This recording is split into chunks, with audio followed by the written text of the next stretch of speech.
Hello বন্ধুরা, আজকে মা চিতই পিঠা বানাচ্ছে। তো এটাই আজকে তোমাদের সাথে শেয়ার করব। এটি কম বেশি সবাই বানাতে পারে।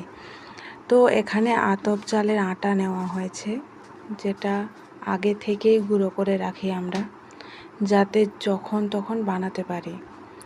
আটাতে সামান্য লবণ দেব। এখানে গরম জল নেওয়া হয়েছে, খুব বেশি গরম না, এতটা যেন হাত দিলে সহ্য করা যায়।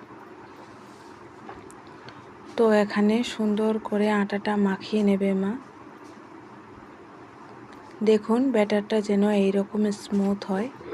এইবার তাওয়াতে দেওয়া হবে।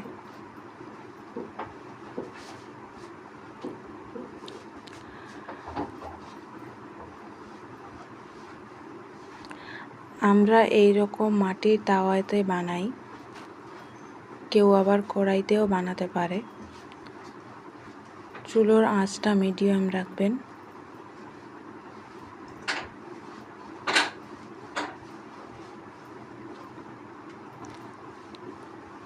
এইবার মা দিয়ে দিল ব্যাটারটা। কিছুক্ষণ ঢাকা দিয়ে রাখবেন। একটু দেখে নেওয়া হচ্ছিল হয়েছে কিনা। বাহ, চিতই পিঠা সুন্দরভাবে হচ্ছে। একদম রেডি খাওয়ার জন্য। দেখুন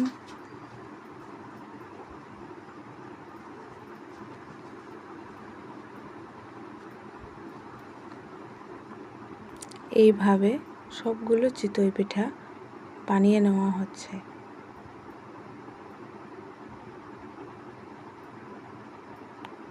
খুব সুন্দরভাবে ফুলে যাচ্ছে উপরটা এবং তাওয়া থেকে উঠেও যাচ্ছে, একদম আটকাচ্ছে না। দেখুন কিভাবে নরম হয়েছে। এটি বাচ্চারা থেকে বয়স্ক সবাই খেতে পারবে। আপনারা চাইলে মুচমুচেও বানাতে পারেন, সেক্ষেত্রে একটু বেশি চুলোর আঁচ বাড়িয়ে দেবেন।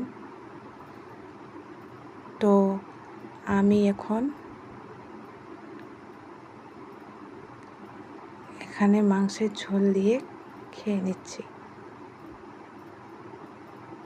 এটি দুধ দিয়েও খাওয়া যায়, সেক্ষেত্রে লবণটা ব্যবহার করবেন না।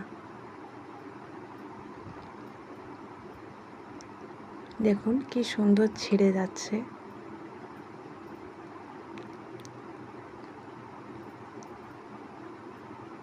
একদম নরম তুলতুলে হয়েছে। টাটা।